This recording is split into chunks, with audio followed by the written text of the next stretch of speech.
মেয়ে লোক এসে নাবিকে এসে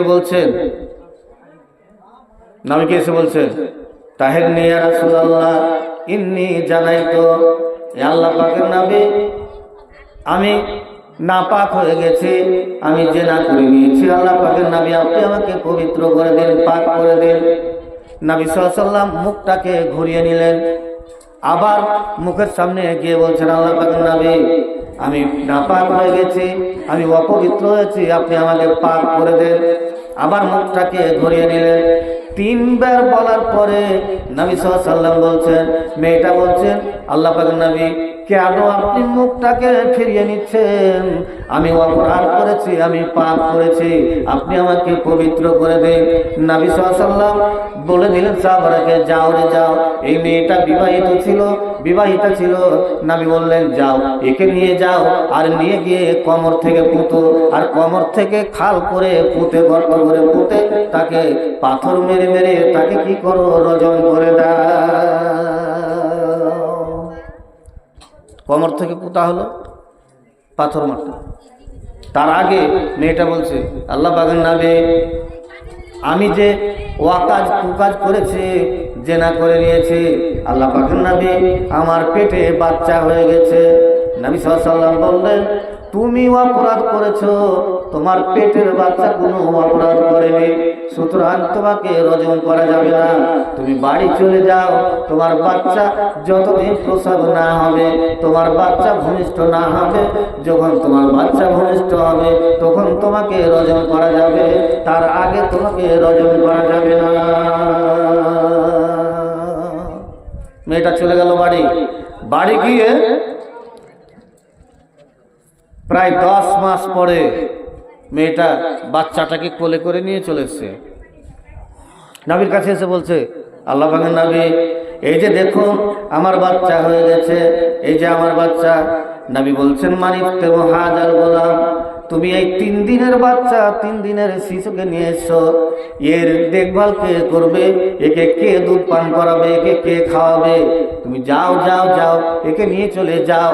এই বাচ্চা যতদিন পর্যন্ত দানা খেতে না পারবে, যতদিন খাওয়ার খেতে না পারবে, ততদিন তোমার প্রতি রজম করা যাবে না, তোমাকে রজম করা যাবে না। তুমি যাও, চলে যাও। মেয়েটা চলে গেল। আবার 1 বছর পরে, 12 মাস পরে, 10 মাস পরে যখন বাচ্চাটা কিছু খাবার খেতে শিখেছে, ওই সময়তে হাতে একটা রুটির টুকরো দিয়ে হাতে দিয়ে নবীর কাছে এসেছেন।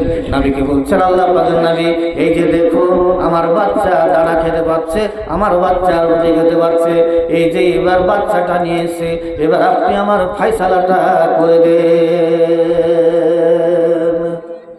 নিয়ে গেল, কোমর থেকে পুঁতে দেওয়া হলো, পাথর মারছে। রাগ মনে যার যেরকম রাগ আছে রাগ মিটিয়ে দিচ্ছে। খালিদ বিন ওয়ালিদ বলে একজন সাহাবী, একটু রাগ বেশি, রাগের চোটে একটা বড় পাথর উঠিয়ে মাথাটা তাক করে মেরেছে। মাথাতে এমন ভাবে মেরেছে, মাথাটা ফুটো হয়ে রক্তর সিসকি খালিদ বিন ওয়ালিদের জামাতে লেগে গেছে। খালিদ বিন ওয়ালিদ মুখে চুকে গেল, গালি দিতে আরম্ভ করলো। নবী বললেন, কে ওটা? নবী বলছেন, আল্লাহ পাকের নবী আমি। কেন গালি দিচ্ছ?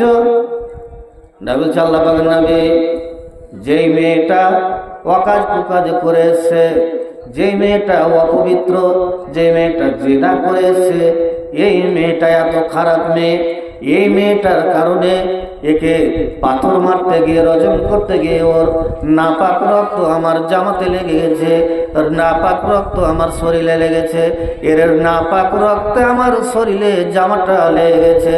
সুতরাং একে যদি না বলবো তো কাকে আর বলবো, একে যদি গালি না দেবো তো কাকে আর দেবো? নবী সাল্লাল্লাহু আলাইহি ওয়াসাল্লাম বলছেন, লাকাদ তাওবা তাওবাতান লাউ জিয়াদা আলা আহলিল মিনকুম সাবিনা নাফরান লাউ উজিজাত আনহুম। নবী সাল্লাল্লাহু আলাইহি ওয়াসাল্লাম বলছেন, জানো না খালিদ বিন ওয়ালিদ, জানো না রে, জানো না এই মেয়েটা 12 দিয়ে 24 মাস অর্থাৎ 2 বছরে এই মেয়েটা এত তওবা করেছে, এত তওবা করেছে, এত তওবা করেছে। তওবা করার কারণে যদি মদিনার 70টা লোককে যদি ভাগ করে দেওয়া হয়, যারা জাহান্নামে যাবে এরকম 70টা লোককে যদি ওর তওবাগুলোকে যদি ভাগ করে দেওয়া হয়, তবে ওই 70টা লোক বিনা হিসাবে জান্নাতে চলে যাবে।